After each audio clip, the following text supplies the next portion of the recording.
ይህ የምፅዓቱ አዋጅ ነጋሪ አገልግሎት ወቅታዊና ዕለታዊ ወጎችን በማቅረብ ትንታኔ የምንሰጥበት የተለያዩ እንግዶችንም በመጋበዝ የምናቀርብበት መድረክ ነው።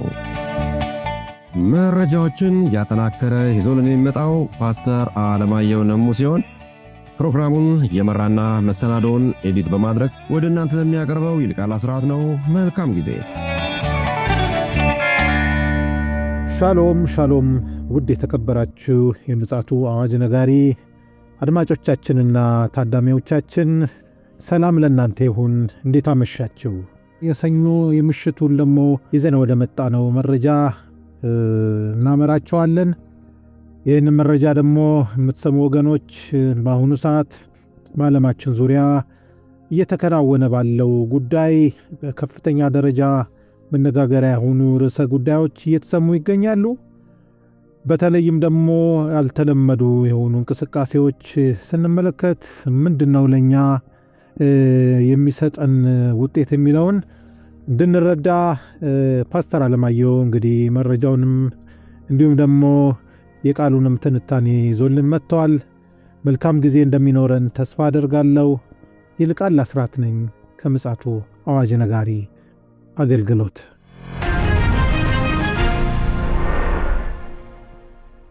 ውድ አድማጮቻችን እንግዲህ ይህን 2 ቀን በዓለማችን ዙሪያ ስለተከናወኑት ጉዳዮች መረጃዎችን ወደ እናንተ እያደረሰ እንደሆነ ይታወቃል።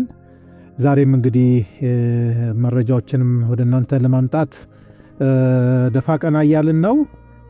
እንግዲህ ይህን መረጃ ደግሞ እያዘጋጀልን የሚመጣው ወንድማችን ፓስተር አለማየሁ ነሙ ሲሆን እንግዲህ እኔም ፕሮግራሙን በመምራት አብሬያችሁ ሆናለሁ። በቅድሚያ ከፓስተር ጋር ሰላምታ እንለዋወጥና በቀጥታ ወደ መረጃችን እናመራለን። ሰላም ላንተ ይሁን ፓስተር፣ እንዴት አመሸ? እንደምን አመሸ ወንድም ይልቃል?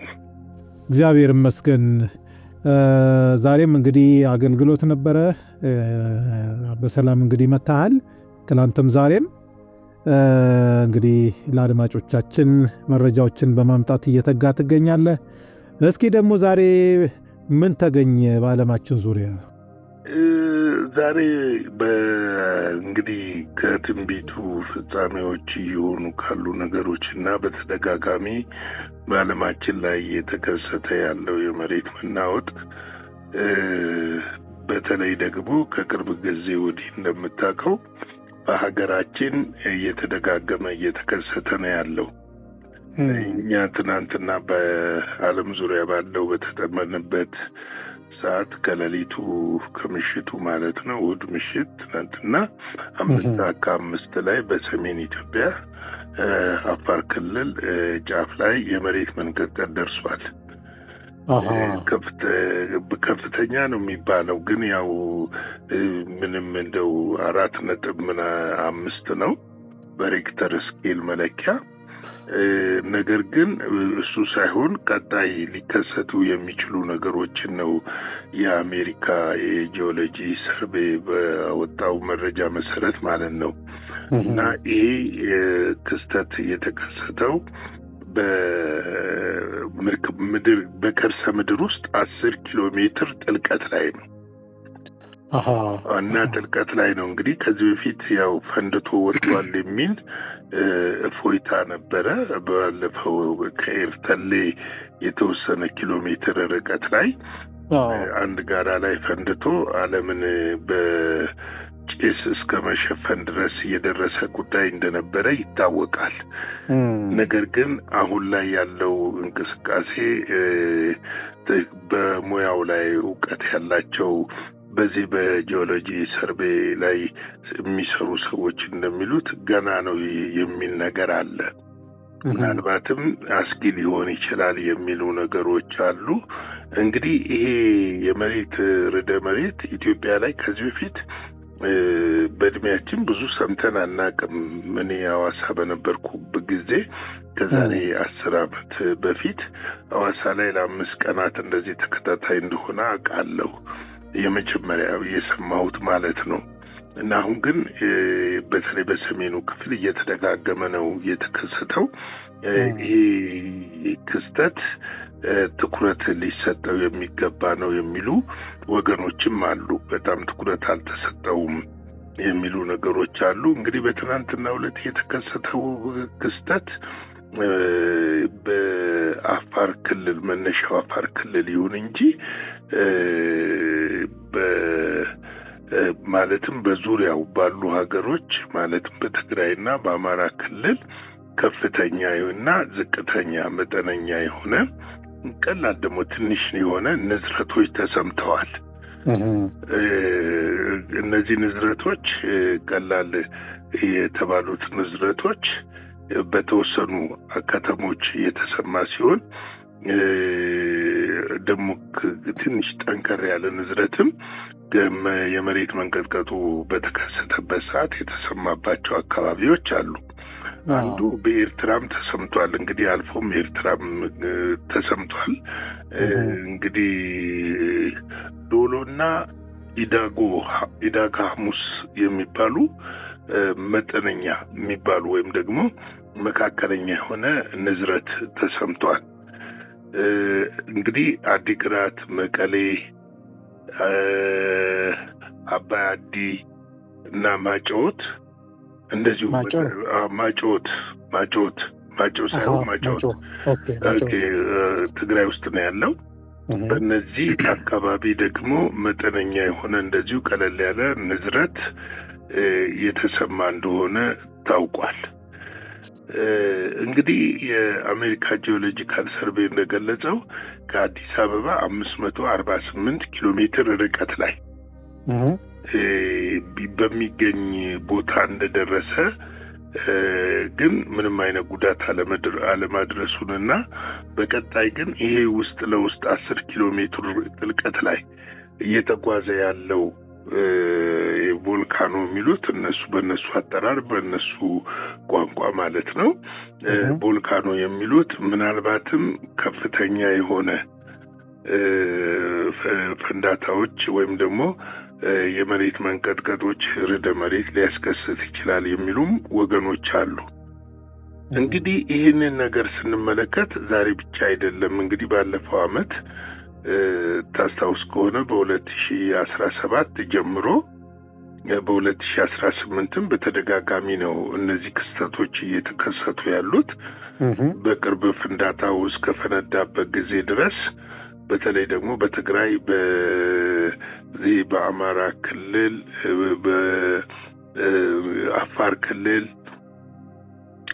ከፍተኛ የሆነ እስከ 5 ነጥብ ምናምን ድረስ የተሰማባቸው ጊዜዎች አሉ። ምንድነው? ይሄ ድምጽ ነው። ይሄ ድምጽ ከላይ ነው። ልክ ነው። የተፈጥሮ ድምጽ ከላይ ነው። ከእግዚአብሔር ነው፣ ከሰው አይደለም። በዚህ የተፈጥሮ ድምጽ ለእግዚአብሔር ልንሰማው ይገባል። ሰሞኑ እንግዲህ ትናንት ይህ ዜና በጣም በዚህ በኒኮላስ ማዱሮ መጠለፍ ምክንያት ጉዳይ ብዙ ሽፋንም አልተሰጠውም። ግን አሳሳቢ ነው። 4.5 ማለት በጣም አሳሳቢ ነው ወንድም ይልካል። አሳሳቢ ነው። አሳሳቢ ብቻ ሳይሆን የእግዚአብሔር ቃል የሚለውን መፈተሽ ያስፈልጋል። እግዚአብሔር ቃል የሚለው ለምንድን ነው እኛ ሀገር የተደጋገመበት ምክንያት? ለምሳሌ በቀደም ባለፈው ይሄ ቮልካኖ ሲባለበት ሰዓት ምንድን ነበር የተባለው? ለረጅም ጊዜ ሲብላላ የነበረው ነገር ምን አድርጓል አሉ? ፈንድቶ ወጥቶ ተነፈሰ ተብሎ ነበረ። ግን እንዳልተነፈሰ ደግሞ አሁን የሚወጡ መረጃዎች እያመለከቱ ነው ያሉት። ይሄ ጉዳይ እንደውም ከቀጠለ በቀጣዩ ከዚህ ጠንከር ያለ ነገር ሊከሰት ይችላል የሚሉም አሉ። እንግዲህ ከዚህ ጠንከር ያለ ነገር ከተከሰተ ምንድነው የሚከሰተው የሚለውን ነገር ቀለል ብሎ አድርጎ ማየት አያስፈልግም። ምክንያቱም አንድ ነገር በምድር ላይ በሚሆንበት ሰዓት ሰበብን ወደ ሰዎችና ወደ ሁኔታዎች ከማምጣት በፊት ቆም ብለን በተለይ እንደኛ አይነት ሀገር እግዚአብሔር እየተናገረን እንደሆነ እግዚአብሔር ድምጽ እየሰጠን እንደሆነ ገብቶን ምን ልናደርግ ያስፈልጋል? ልንጠነቀቅ ያስፈልጋል። ልንዘጋጅ ያስፈልጋል። አሁን ከዚህ በፊትም ብዙ ጊዜ ያው በየጊዜው እንናገራለን፣ አንደክምም። ማንደክምበት ምክንያት ተልኳችን ስለሆነ ነው። ጌታ ኢየሱስ ክርስቶስ ሊመጣ በደጅ ነው ያለው። ምልክቶች ናቸው። አንድ ክፍል ብቻ ላንብብልህ። ማቴዎስ 24 ቁጥር 7 ላይ ሕዝብ በሕዝብ ላይ፣ መንግስት በመንግስት ላይ ይነሳሉ። ረሃብ፣ ቸነፈር፣ የምድር መናወጥ በልዩ ልዩ ስፍራ ይሆናል። እነዚህ ሁሉ የምጣር መጀመሪያ ናቸው ይላል።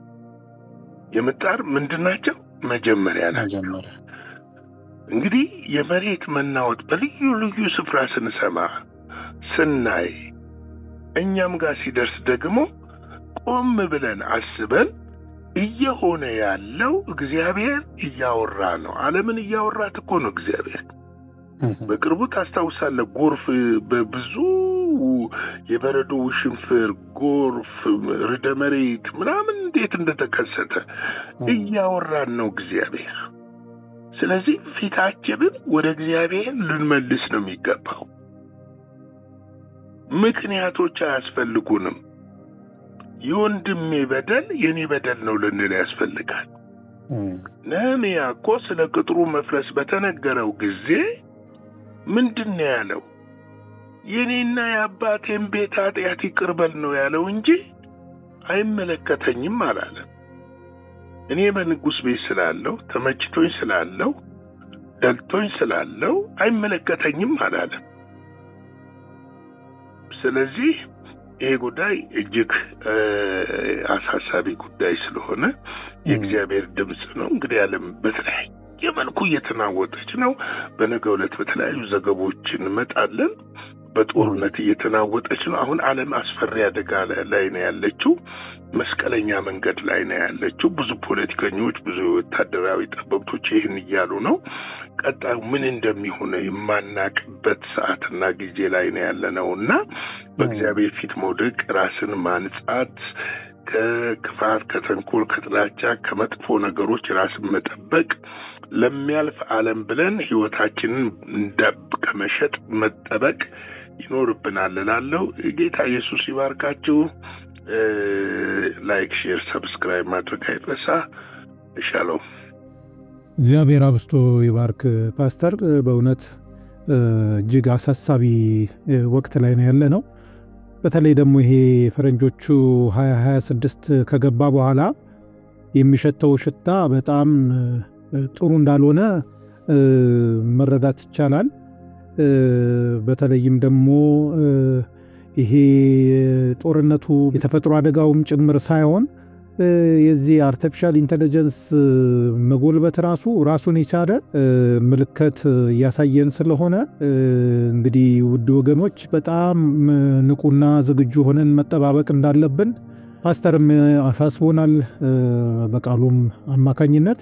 ስለዚህ ይህንን ሰምተን ሁልጊዜ ራሳችንን በንቃት የጌታ ኢየሱስ ክርስቶስን መምጣት መጠባበቅ እንዳለብን እንደ ሁልጊዜው ማበክረን ማሳሰብ እንወዳለን።